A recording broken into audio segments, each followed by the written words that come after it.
Et coucou YouTube. Coucou YouTube, aujourd'hui on se retrouve pour, encore une fois, histoire de personnage, cette fois-ci de Dahlia. Dahlia qui bien sûr est arrivée assez récemment, plutôt un an et demi. Donc Dahlia voit Aileen Mithen, constellation Cantus Coralis, ce diacre de l'église de Favonius et le représentant de l'archon Anemo au sein de l'église. Alors, il est intéressant lui parce qu'il connaît véritablement l'identité de Venti. Dans la cité de la liberté, les gens vivent d'innombrables manières différentes. Certains préfèrent la paix et la tranquillité, d'autres recherchent des aventures palpitantes. Dahlia est le genre de personne qui, lors de ses prières matinales, demande à foncer tête baissée vers les ennemis. Dahlia est le diacre de l'église de Favonius et chantre de sa chorale. C'est un homme béni des divinités, dont on dit qu'il entend souvent la volonté divine. Lorsque les gens sont confrontés à des difficultés et cherchent l'aide du divin, Dahlia conduit les prières matinales et consulte Barbatos pour eux. Le plus souvent, ces questions reçoivent une réponse. Nombreux sont les esprits curieux qui se demandent pourquoi Dahlia bénéficie des faveurs divines. Certains disent que c'est en raison de sa noblesse de caractère et de sa volonté d'aider ceux qui en sont dans le besoin. D'autres prétendent que c'est à cause de sa voix, aussi douce et enivrante que le vin de Dandelion. Une troisième théorie avance qu'il a perfectionné une forme ésotérique de divination qui lui permet de prédire l'avenir. Ah ouais, d'accord, à ce point. Si la question était posée directement à Dahlia, il clignerait des yeux et esquisserait un sourire malicieux puis répondrait « C'est peut-être parce que j'aime me mêler des affaires des autres que les divinités me permettent de les aider à résoudre leurs problèmes. » Ah, bien répondu tout en cachant la vérité, ça. Histoire de personnage 1. Avant de devenir diacre, Dahlia recherchait toujours les sensations fortes. Tel un détective avisé, il parcourait les rues de Mondstadt et la campagne environnante à l'affût des dernières rumeurs. Lorsqu'il y avait un problème épineux à résoudre ou une personne en détresse à aider, il était toujours parmi les premiers à le savoir et se précipitait sur les lieux pour s'impliquer dans l'affaire. C'est un femboy, aïe aïe aïe, le pauvre. Pourquoi tu dis que c'est un femboy? Ses yeux de chat, ses cheveux roses. Lorsque les gens faisaient l'éloge de sa bonté, Dahlia souriait et acceptait leurs paroles chaleureuses. Ce que personne d'autre ne savait, c'est qu'il était encore plus intéressé par l'excitation d'être au cœur de l'action. Résoudre les problèmes des gens était secondaire. Cependant, Mondstadt profitait d'une longue période de paix. Les problèmes quotidiens de ses habitants ne suffisaient pas pour satisfaire l'appétit de Dahlia pour l'agitation. Les querelles de trottoir, les dettes d'alcool et les animaux en fuite étaient bien trop ennuyeux en son goût. Chaque fois qu'un événement vraiment palpitant se produisait, les chevaliers de l'ordre de Favonius étaient toujours là pour rapidement rétablir l'ordre. Puis, après avoir trouvé son 19e chat perdu et résolu son 30e embouteillage de l'année causé par des blobs, Dahlia se rendit compte qu'il avait besoin de vraies turbulences dans sa vie. Lorsque le vent se remit à souffler, il cueillit un pissenlit et le plaça dans la paume de sa main, adressant une prière à Barbatos pour qu'il lui arrive quelque chose de nouveau et de palpitant. Les graines du pissenlit s'élevèrent en spirale dans les airs. Elles furent emportées par le vent jusqu'à la place de l'église de Favonius, où elles s'immobilisèrent sur les doigts tendus de la statue de l'archon Anemo. Sur la place, un barde jouait de la lyre. Un enfant nourrissait les pigeons et les habitants de Mondstadt priaient devant la statue de l'archon. Pourtant, Dahlia sentait que quelque chose n'allait pas dans ce décor idyllique, comme une odeur incongrue. Deux sœurs se trouvaient à proximité et parlaient à voix basse de manière sourde haleine. Dahlia s'approcha d'elle et réussit à tout juste à saisir les mots disparu et urgent. Comme à chaque fois qu'il se mêle de ce qui ne le regarde pas, il s'approcha poliment des deux sœurs et leur demanda si elles avaient besoin d'aide. Elles échangèrent un regard incertain, ne sachant pas si elles devaient impliquer un profane dans leur dilemme.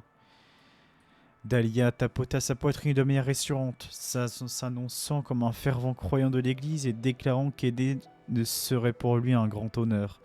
Touchées par ses paroles passionnées, les sœurs décidèrent de lui expliquer la situation.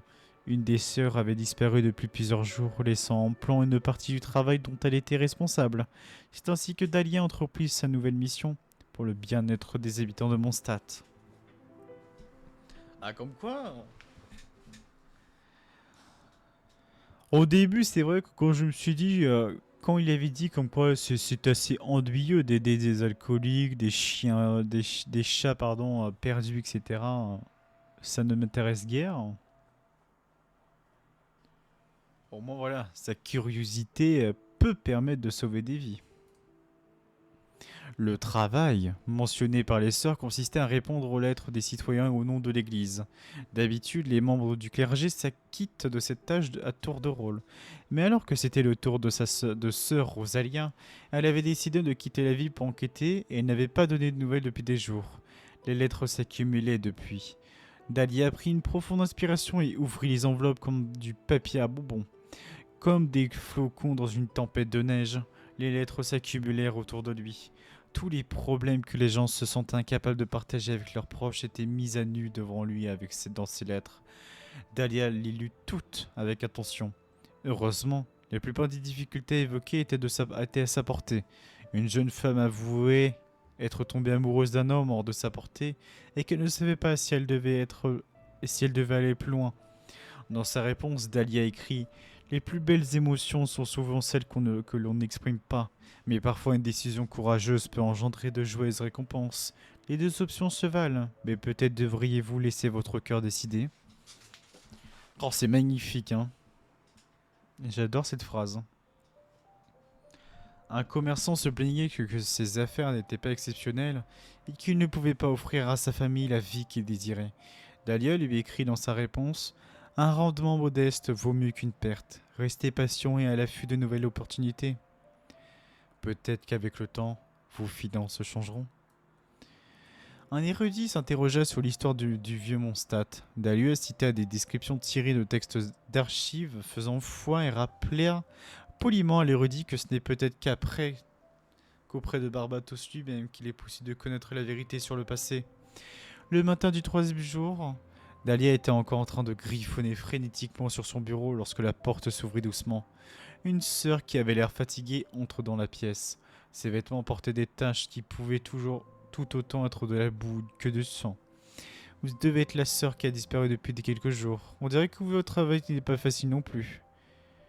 Merci pour votre aide, étranger. Victoria apprécie votre gentillesse. Elle espère vous persuader de rester ici et de travailler avec nous. Rosalia commença à raconter ce qu'elle avait entendu à son retour à l'église. Selon Dahlia, aider l'église et travailler pour l'église sont deux choses complètement différentes. Travailler, pour elle, implique bien plus que d'aider la congrégation à résoudre ses problèmes. Cela exige de consacrer un temps considérable à des prières et à des cérémonies immuables. Pour lui, la répétition monotone est le plus grand ennemi qui existe. Il se leva de sa chaise et s'empressa de déclarer: je n'ai besoin d'aucune rémunération. La joie d'aider les autres me suffit. Quoi qu'il en soit, maintenant que vous êtes de retour, mon travail ici est terminé. Rosalia ne l'empêcha pas de partir, se contentant de le regarder s'enfuir aussi vite qu'une rafale. En lisant la pile de réponses laissées sur son bureau, elle en vint à regretter de l'avoir laissé partir sans lui avoir demandé son adresse. Elle devait le redécouvrir avant de se mettre à écrire la prochaine série de lettres.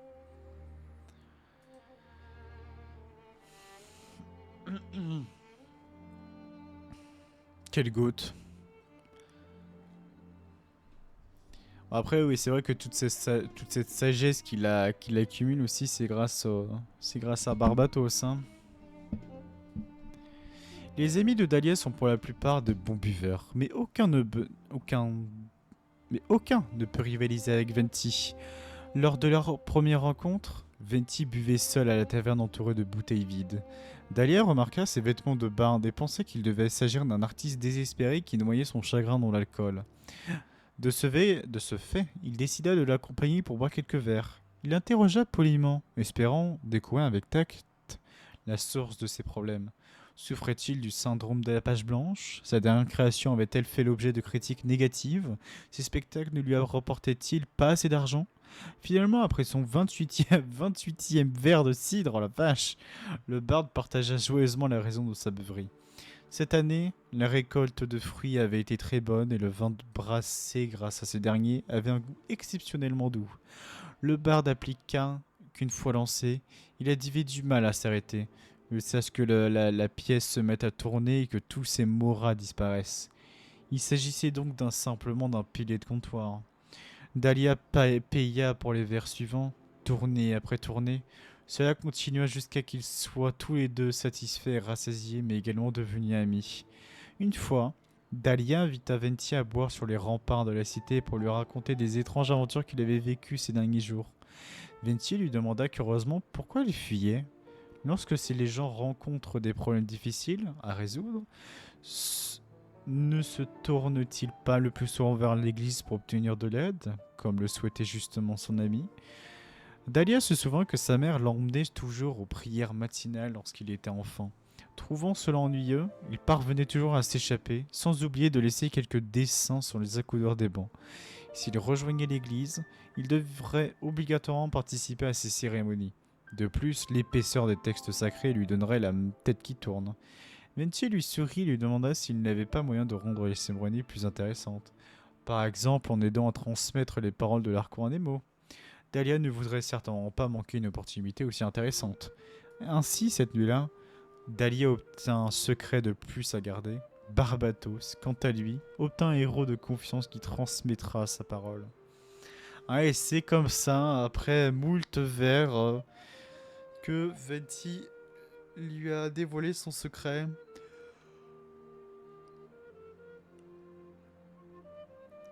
C'est plutôt bien narré en vrai. Hein. C'est plutôt bien raconté. Allez, histoire de personnage 4. Avant que les sœurs n'aient le temps de regretter son départ, Dahlia réapparut à l'église. Cette fois, il prétendait être le héros apportant la parole de Barbatos lui-même, cette dernière nécessitant l'aide de l'église pour être transmise au peuple. La surprise fut évidemment générale.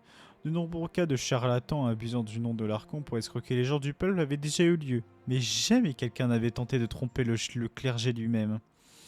Même si Dahlia avait la réputation d'être heureux d'apporter son aide aux autres, les sœurs étaient divisées. Certaines soutenaient l'idée de l'aider, tandis que d'autres n'étaient pas convaincues. Celles qui s'y opposaient pensaient que cet oracle se révélait faux, et cela pourrait affecter la réputation de l'Église. Celles en faveur de l'idée de penser que ces paroles d'oracle n'étaient que de simples signes. Si ces derniers n'étaient pas exacts, cela n'aurait que peu d'incidence auprès du peuple. Toutefois, si les prophéties véridiques étaient ignorées, de graves préjudices pourraient en résulter. Après avoir soigneusement pesé le pour et le contre, les partisans prirent finalement le dessus. Ainsi, Victoria consigna les paroles de Dahlia pour les annoncer aux fidèles lors des prières matinales. Après quelques jours, les prophéties qu'il avait annoncées se réalisèrent les unes après les autres. Des pluies opportunes tombèrent après que Dahlia décréta qu'il fallait planter des graines. Une tempête féroce se leva le jour où il annonça que personne ne devait sortir en mer. Le jour où il dit qu'il fallait partir à la chasse, les chasseurs capturèrent 2 fois plus de proies. Au même moment, les rumeurs d'un jeune homme béni des divinités se répandit comme une traîne de poudre dans l'église et au-delà. L'église proposa officiellement à Dahlia le poste de diacre, ce qu'il accepta. Le premier jour où Dahlia mena les prières matinales, la cathédrale était pleine à craquer de gens qui avaient entendu parler de ses prouesses. Ils lui firent part de leurs problèmes avec enthousiasme, espérant recevoir des conseils de divins. Même les sœurs les plus âgées n'avaient jamais assisté à cela. Auparavant, la seule manière d'attirer autant de monde à la cathédrale était d'y organiser un concert de Barbara. Veuillez attendre votre tour dans le calme pour poser votre question. Nous n'avons pas beaucoup de temps. Je dois donner la propriété aux questions les plus importantes. Dahlia répondit méthodiquement aux questions des fidèles avant d'annoncer la date de la prochaine fois où il mènerait les prières matinales. Grâce aux bénédictions de Barbatos, les prières matinales n'étaient plus aussi solennelles et ennuyeuses. Elles donnaient une nouvelle raison aux gens de se rendre à la cathédrale.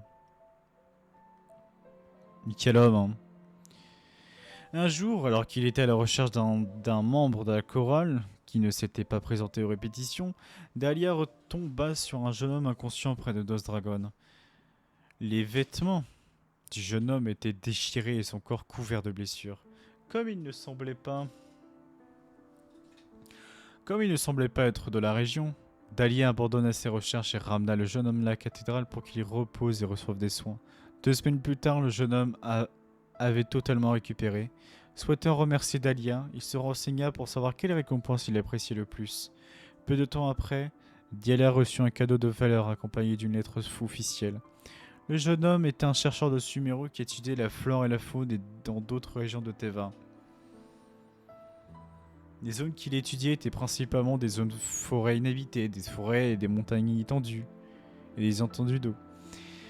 Il se retrouvait régulièrement dans des situations dangereuses. Ses compagnons se retrouvèrent blessés les uns après les autres, jusqu'à qu'il ne reste plus que lui. Après avoir entendu parler des exploits de Dahlia, le chercheur se dit que ce genre d'aventure pourrait l'intéresser. Il l'invita donc à l'accompagner. En lisant cette lettre, Dahlia se mit à réfléchir intensément. L'un de ses passe-temps favoris était la lecture de romans d'aventure populaires. Au début, les protagonistes y mènent une vie ordinaire et banale avant de partir pour de merveilleuses aventures à la suite d'une occasion inattendue. Il rêvait lui-même de partir vers une terre lointaine à la recherche de problèmes encore plus importants, de passer d'une situation désastreuse à une autre, tout en réussissant à s'échapper du danger de manière inopinée. L'invitation qu'il venait de recevoir était peut-être cette fameuse occasion de partir à l'aventure. Il imaginait déjà toutes les merveilleuses surprises qui l'attendraient sur son chemin. Il allait réfléchir à l'offre du chercheur pendant une journée entière. Il le remercia personnellement avant de refuser. Il avait de nombreuses raisons de refuser, comme ses obligations à la chorale qui risqueraient de sombrer sans lui, ou encore ses responsabilités envers ses amis de Mondstadt et ses amis égarés qui cherchaient les conseils des divinités. Il souhaitait donner la priorité aux problèmes qui se présentaient déjà à lui et profiter au maximum des plaisirs de sa position actuelle. Le vent qui souffle au-dessus des murs de la ville, les bulles qui s'échappent d'un bon verre d'alcool, les rires joyeux des gens du peuple, lorsqu'ils choisiraient enfin de poser le pied sur une terre où la brise ne souffle pas, ces choses de reviendraient certainement ses souvenirs les plus chers. Un recueil d'hymnes. Le recueil d'hymnes de Dahlia contient principalement des chants qui sont des odes à l'Archon Anemo, transmis de génération en génération. Cependant, une partie manuscrite est insérée après la dernière page. Il ne s'agit pas d'un hymne officiel. Il n'a jamais été interprété par la chorale dans le cadre d'une représentation solennelle. Il trouve son origine dans une rencontre fortuite bien arrosée. Ce jour-là, Dahlia buvait avec ses amis. Il était tellement absorbé par leur conversation qu'il ne remarquait à peine que le soleil s'était déjà couché. L'un de ses amis était curieux de savoir comment il pouvait encore boire le soir, maintenant qu'il avait été ordonné diacre de l'église. Dahlia laissa s'échapper un rire. C'est grâce à la bénédiction de l'Archon Anemo que cet air produit un vent aussi délicieux. Profiter des fruits que Barbatos nous offre n'est-il pas en soi une forme de louange? Ils levèrent tous leurs verres et trinquèrent à Barbatos. Venti, qui était également présent et jouait un air de musique, ressentit une soudaine vague d'aspiration et commença à interpréter cette ode au bovin. À la fin de la chanson, il rédigea la partition et l'offrit au chantre de la chorale. Dahlia accepta naturellement ce cadeau avec joie. Les hymnes qu'il avait l'habitude d'interpréter dataient d'une époque révolue et suivaient tous le même style désuet. Il pensait qu'il était temps de mettre à jour le répertoire de la chorale. Il avait pensé qu'ajouter cette nouvelle chanson au programme dès son retour. Malheureusement, de nombreuses sœurs ne partageaient pas son avis. Comme le dit Victoria, seule une apparition de Barbatos lui-même pourrait le faire changer d'avis. Dahlia comprit que c'était peine perdue et abandonna l'idée en silence. Ce fut le cas jusqu'au Fest de cette année-là. Dahlia y interpréta personnellement cette ode pendant plusieurs jours de festival, accompagné de Venti bien sûr. C'est ainsi que l'hymne devint populaire dans toute la ville. À l'époque, quelle que soit la rue où l'on se promenait, on entendait sa mélodie portée par le vent. Le nom du diacre Dahlia résonnait dans toutes les rues de Mondstadt comme la mélodie d'un hymne. Même les chiens qui prenaient le soleil sur les toits et les trottoirs miaulaient en l'entendant. Ceux qui avaient reçu son aide souriaient en disant « Oh, je me souviens de Dahlia !» Tandis que ceux qui avaient été l'objet de sa curiosité levaient le nez et s'ébrouaient. Comment ce fouineur a-t-il réussi à obtenir ce poste? Allez, c'est à nous maintenant de le scruter. Les bruits de pas étaient étouffés par l'atmosphère solennelle de la cathédrale. Tout ce que l'on pouvait entendre sous la lumière tamisée des vitraux était la voix de Dahlia. Ces mots étaient clairs et simples, mais dégageaient une certaine gravité. « Ce ne peut pas être vrai !» s'écria une voix, saisissant enfin l'occasion d'être défiée. « Dans quelle écriture divine est-ce mentionné? Je ne vois ça nulle part !» Les personnes qui se trouvaient à proximité dirigèrent leur regard irrité vers cette personne indésirable, et une âme charitable tenta d'expliquer. Barbatos est la divinité de la liberté. Sa parole ne se limite pas aux écritures divines. Dahlia s'éclaircit la gorge en gardant un calme inébranlable, une lueur d'enthousiasme dans ses yeux. Nul ne peut saisir le vent, à moins qu'il ne reste de son plein gré. Pourtant, même si la brise souhaite nous tenir la main, certains s'entêtent à vouloir la piéger entre les pages d'un livre. Il s'agit d'un simple intermède, car l'intervenant ne parvint pas à atteindre son objectif d'humilier Dahlia. Il n'eut d'autre choix que de partir de manière embarrassée, au vu et au su de tout le monde. Mais une fois Dahlia rentré chez lui, il sortit les textes sacrés aussi épais que des briques. Il souffla doucement la poussière accumulée sur leur couverture qui s'envolait dans les rayons de lumière, puis il commença à lire chaque mot, jusqu'à en connaître le contenu par cœur. Personne ne lui avait demandé de le faire. Dahlia n'était pas du genre à chercher la reconnaissance des autres. Que les gens crussent ou non ce qu'il disait, il restait le héros de Barbatos. Et en tant que tel, il savait que l'Archon Anemo n'était pas le genre de divinité solennelle qui laissait derrière elle des sermons et des commandements. Ces textes sacrés étaient dans leur essence un recueil de l'histoire de Mondstadt, de louanges à l'Archon Anemo, de gratitude pour l'abondance et d'espoir de liberté. Il n'avait pas grand-chose à avoir avec Barbatos lui-même. Mais Dahlia comprit qu'il n'était plus le chaleureux citoyen ordinaire de Mondstadt qu'il était autrefois. Il était devenu le diacre de l'église de Favonius. Chacune de ses paroles et de ses actions représentait l'église ainsi que Barbatos. Il lui serait facile de donner les mêmes réponses rapides et impromptues comme il l'avait toujours fait. Mais était-ce ce dont l'église et les fidèles avaient réellement besoin ? Quelques jours plus tard, alors que Dahlia menait à nouveau les prières matinales, les fidèles remarquèrent quelque chose de différent dans son regard. Ses mouvements étaient solennels, ses paroles pleines de détermination. La lumière chaude des vitraux se reflétait dans ses yeux et ses mots s'enchaînaient comme dans la plus belle des poésies. Lorsqu'il eut terminé, Victoria ne put s'empêcher de lui demander si Barbatos lui-même n'était pas passé en personne pour lui donner quelques conseils. Il releva la tête en pensant à l'œil divin qu'il avait trouvé posé comme un marque-page sur son livre de textes sacrés, désormais solidement accroché à ses vêtements. Peut-être que le destin sourit-il à ceux qui sont les plus diligents ? Il fit un clin d'œil à Victorien et lui adressa un sourire énigmatique. Ce qu'il ne dit pas, c'est qu'il avait déjà changé pour le bien d'autrui. Il souhaitait désormais utiliser son pouvoir pour guider le monde vers une voie plus lumineuse. C'est marrant parce qu'il a vraiment la prestance d'un archon lui-même. Hein. Pouvoir les guider grâce aux paroles de Dieu, aider les personnes dans le plus grand des besoins, les avertir en cas de catastrophe naturelle. Le GOAT en fait. À propos de Venti. Venti est un ami qui m'est très cher. Lorsque je cherche à connaître la volonté de l'Archon Anemo, il est toujours plus qu'heureux de m'éclairer. Et lorsqu'il doit faire quelque chose, mais qu'il ne peut pas intervenir personnellement, je m'en occupe. Dans l'ensemble, je dirais que nous entretenons une bonne relation professionnelle. À propos de Jeanne au secours. C'est le femboy originel.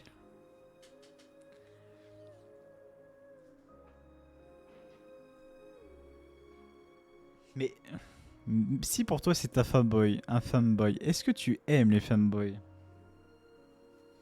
À propos de Jeanne au secours, la grande maîtresse Jeanne est la personne que je connais le mieux au sein de l'ordre de Favonius. Je suppose c'est parce que, tout comme moi, elle est toujours là pour régler les problèmes.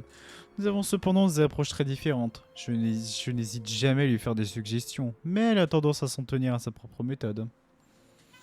À propos de Barbara. Barbara est une membre du clergé, mais aussi une amie.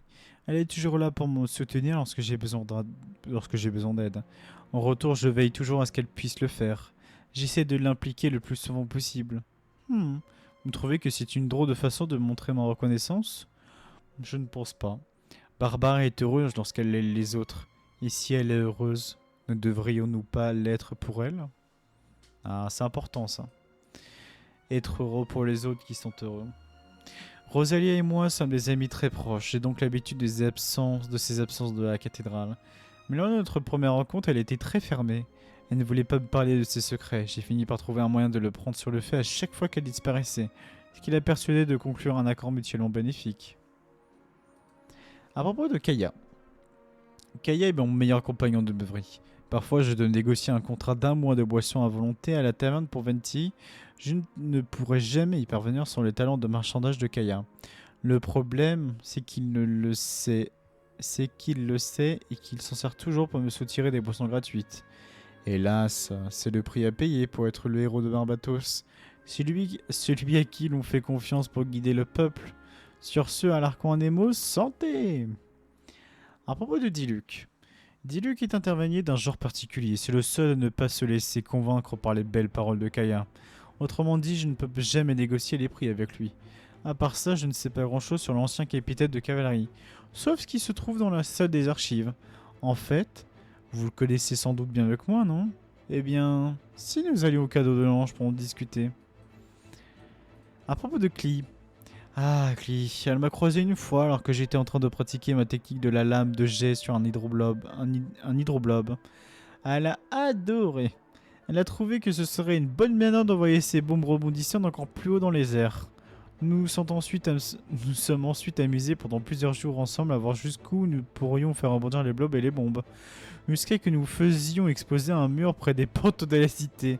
Laurence nous a remarqué et a signé incidence à la grande maîtresse Jeanne. Elle m'est désormais interdit de viser cette technique sur les bombes rebondissantes. Putain, mais lui aussi, c'est le fou du bus. Hein. C'est Clee numéro 2. Hein. Ok, ok. T'adores les fanboys. Bah voilà, c'était cool. On apprend un petit peu plus. Bon, après, voilà. C'était pas non plus extravagant. Mais au moins, on a compris comment il a pu connaître l'identité de.